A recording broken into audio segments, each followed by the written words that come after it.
This is NRV News. I'm Lucas Goad. And I'm Grace Estes.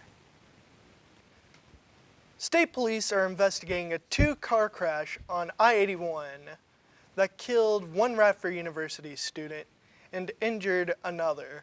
A Virginia Tech student also died in the collision last Friday night. Radford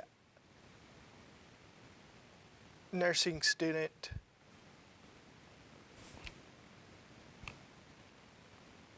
Bridget Oliver in Newcastle died at the scene.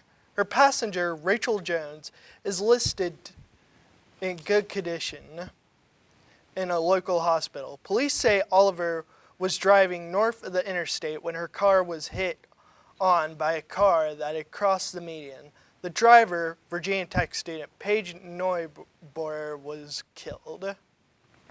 State police say two kids were hit and killed by a tractor-trailer as they ran across their school bus.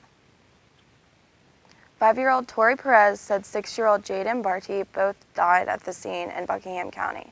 A relative says the kids were cousins, and one of their parents said an adult family member was with them at the bus stop. Police say the school bus driver saw the children running towards the bus and saw the truck coming down the road, but she wasn't able to get the kids back on the side of the road. Police say no charges will be filed.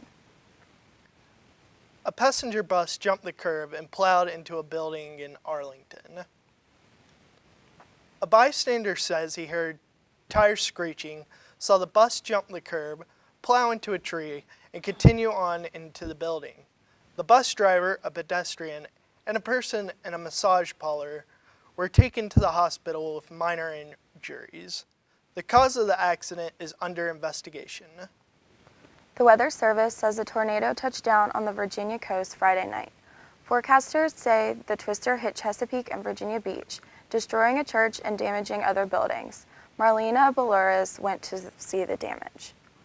Saturday morning, the damage was evident. Cleaning up debris, fixing power lines, and even tracking the tornado, it was a busy day. Obviously, we've had a tornado, so we're really going through trying to document the damage, trying to figure out exactly what type of structures were damaged. Jeff Orrick from the National Weather Service in Wakefield was in both Virginia Beach and Chesapeake today, assessing the tornado and its damage. He says the storm began in North Carolina, and it could have tracked all the way through our area, but instead it touched down a few times. It kept just, trying to spin up a tornado, about every 20 minutes or so. It kept trying to tighten and spin one up, and then this was the strongest one of the day that hit Chesapeake and Virginia Beach. Rob Braidwood, the Deputy Coordinator of Emergency Management for Chesapeake, says 6 homes and 4 commercial buildings were impacted in the tornado.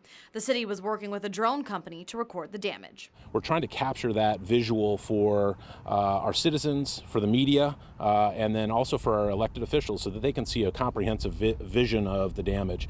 Officials say there have not been any reported injuries, but if the timing was any different, Orrick says this could have ended much differently. If there were folks in that sanctuary or in that big, that big open area when that thing collapsed, it would have been tough to survive that.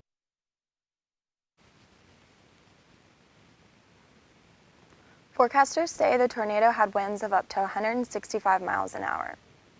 As polls show him in a tight race with either Democrat in the Virginia governor's race, Republican frontrunner Ed Gillespie is looking to a former president for some help.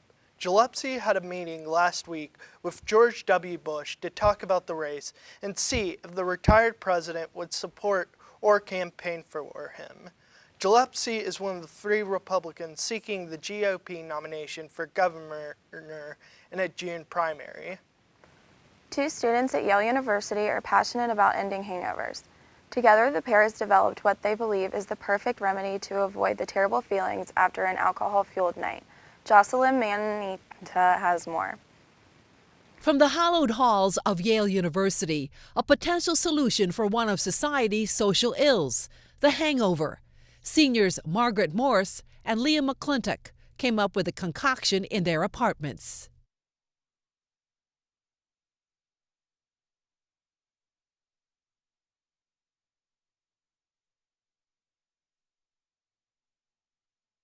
He partnered with Margaret, a molecular, cellular, and developmental biology major, who focused on the root causes of a hangover. There's an acetaldehyde buildup There is vitamin and electrolyte loss, there is a glutamine rebound, and there are immunological disturbances. The powdered citrus-flavored mixture is made of vitamins and nutrients promoting liver health, which they initially found bulk on the internet.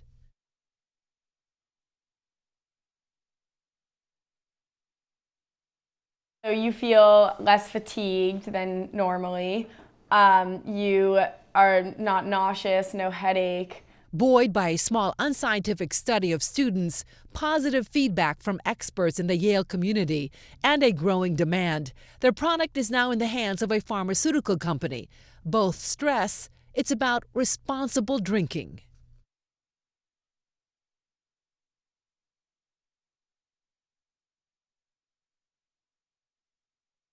Sun Up could be available in April.